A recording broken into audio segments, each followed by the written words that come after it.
جيل ما كيعرفش المستحيل. منتخب المغرب لأقل من 20 سنة. Sabiri's in here, just doesn't carry enough the lob. It's going to be Sabiri! Lift off for Morocco. Well, it was so well hit, it might as well just have been a penalty. Otman Mama stands it up brilliantly, 2-0. Oh, what an evening this could be for Morocco, as Sabiri doubles Morocco's lead. الحلم والحقيقة، المنتخب المغربي تحت 20 سنة بطل العالم. كاين لحظات في الحياة كتوقف فيها الدنيا، الوقت كيسكت والعيون كتبكي والقلوب كتغلي بالفخر. اليوم المغرب كيشهد واحدة من أعظم اللحظات في التاريخ. المنتخب المغربي لأقل من 20 سنة جيل زاد، جيل الإصرار والعزيمة، قدر يدير المستحيل ويتوج كأس العالم للمنتخبات أقل من 20 سنة. من أول مباراة باين فيهم الجوع، جوع النجاح، جوع التحدي، جوع التغيير.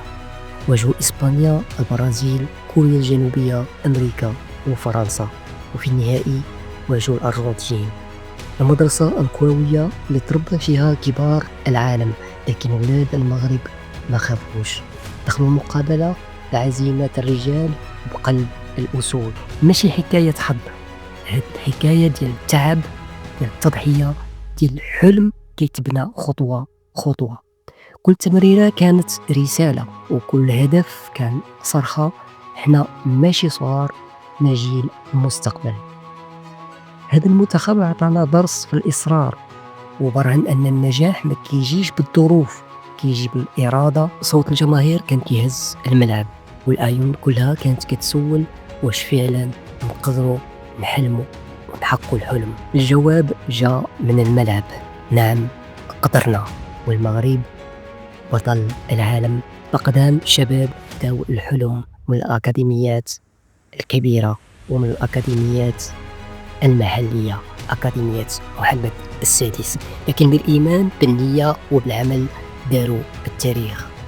المدرب محمد وهبي اللي عرف أن الطريق ما غاديش تكون سهلة، واجه بالشك والمصاعب، لكن خلى الأبناء ديالو يآمنوا بالمستحيل، وأن المستحيل مجرد كلمة. اليوم العالم كيهضر على المغرب ماشي غير في الموسيقى ولا الثقافة، ولكن كرة القدم العالمية. جيل زاد برهن أنه المستقبل ماشي بعيد، المستقبل بدا دابا. هذا الجيل عطانا درس في الحلم: أنك تطيح ماشي مشكل، لكن توقف وتكمل هو البطولة الحقيقية. وها هو المغرب كيعانق المجد ماشي بالحظ، ولكن بالعرق، النية والإصرار.